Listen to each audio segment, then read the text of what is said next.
This is a 2.5-minute audio description introduction to the video for Breathing Room by Anna Berry. The film lasts 4.5 minutes. The film is a trailer for a multisensory kinetic art installation titled Breathing Room. Throughout, there is a voiceover, spoken first by Kate McStraw, the producer of Breathing Room, and then by Anna Berry. They explain the provenance of the piece, the process that led to its development, as well as the way that audiences interact with the installation and the impact it has on them. Their words are accompanied by images of the installation in different stages of construction, from the assembly of a metal framework or armature that creates a meandering tunnel space about 16 meters long. Attached to the top and sides of the armature is an interconnecting arrangement of motors, axles, cogs, and chains. When set in motion, this mechanism allows the armature to move in a slow, gentle motion, as though it were taking shallow breaths in and out. Having established the external structure, Anna goes on to describe the design of the interior space and how it was created, making mention of the 28,000 cones that are attached to flexible rods, themselves attached to the inner framework. Each cone is about the length of an adult hand. The sharp, pointed ends of the cones are threaded onto the long, flexible rods, so that, when arranged alongside each other, the armature is no longer visible. Instead, the observer is presented with the open, circular ends of the cones and the shady spaces within. The cones surround the observer on every surface of the tunnel, to the sides and overhead, as well as extending along the full length of the tunnel. Having described the sense of the cones blooming as they move gently in and out, Anna herself is shown in her studio as she explains the juxtaposition between the harder, spikier external experience of the installation and the softer, organic feeling of the internal space. Anna is a white woman in her 40s. She wears a green cardigan over a brown t-shirt with a green and brown felt necklace. Anna has a matching light brown woolen band wrapped around her head, from beneath which strands of her short blonde hair are visible. She also wears round-framed glasses. Members of the public are then shown interacting with the installation, walking along its green pathway, looking up and around at the undulating cones. Some take photos, some just stand or sit still as they absorb the experience.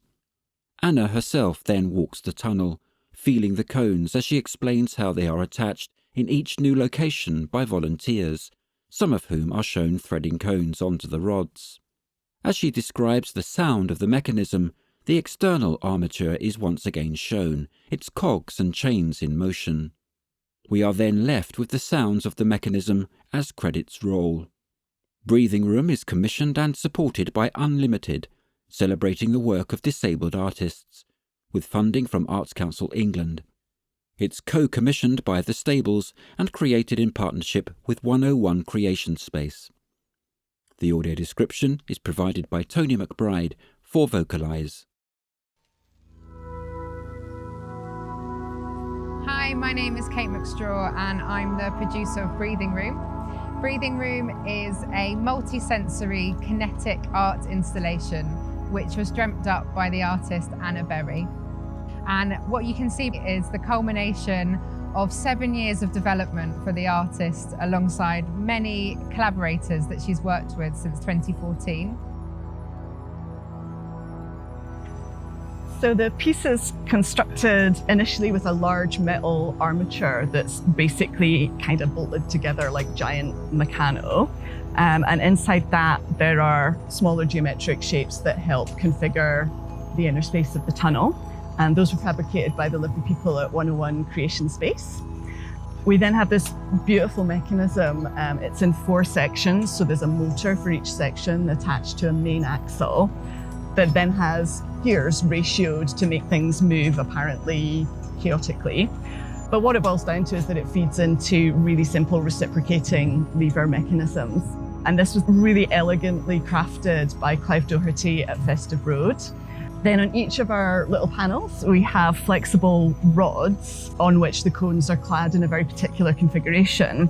And what you can see, if you look here, is that the levers are moving directly on one plane, forward and backwards, And one of the interesting illusions of the piece is that when you're inside, because of the large, small fluctuation of the cone, you get an effect of blooming.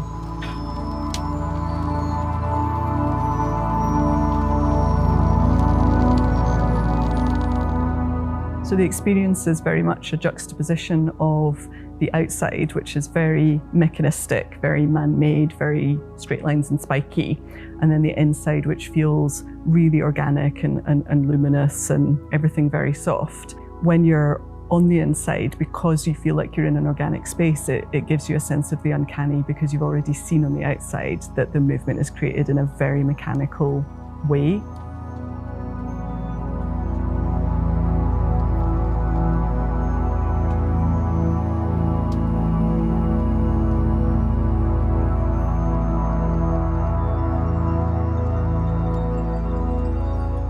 We estimated about 28,000 of the cones, and these are threaded by volunteers on site every single time.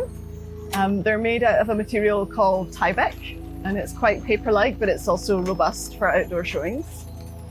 Yeah, we were able to do a little bit for helping people throughout the pandemic by being able to pay people to do like little cottage industry cone rolling for us.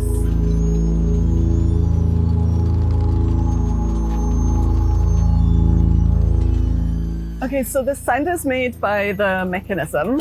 I mean, it's gears, it's chains, it's axles turning, it's little bits of carbon rod next to metal. When you're in the space, the idea is that you experience space in a completely different way than you might in any other sensory experience. So it should be a completely unique sensory experience of the space around you. I think it's pretty incredible for such a huge piece that everything in it is bespoke and handmade. So, you know, it's real craftsmanship from the tiniest part to the biggest section. I'd like to see Breathing Room in all kinds of places. I'd like it in diverse locations. So at one end of the scale, I'd love to see it just in like a multi-story car park or something. And at the other end of the scale, it would be great to see it in like Kew Gardens or somewhere fancy. I'd love for it to tour internationally as well. It's really amazing to see the audience experience. It's really quite kind of moving. We've had a couple of people literally cry because they find it quite profound, the experience. We see kids being delighted, people just spontaneously enjoying it, coming out the other end. So it's really lovely. It makes it feel worth it.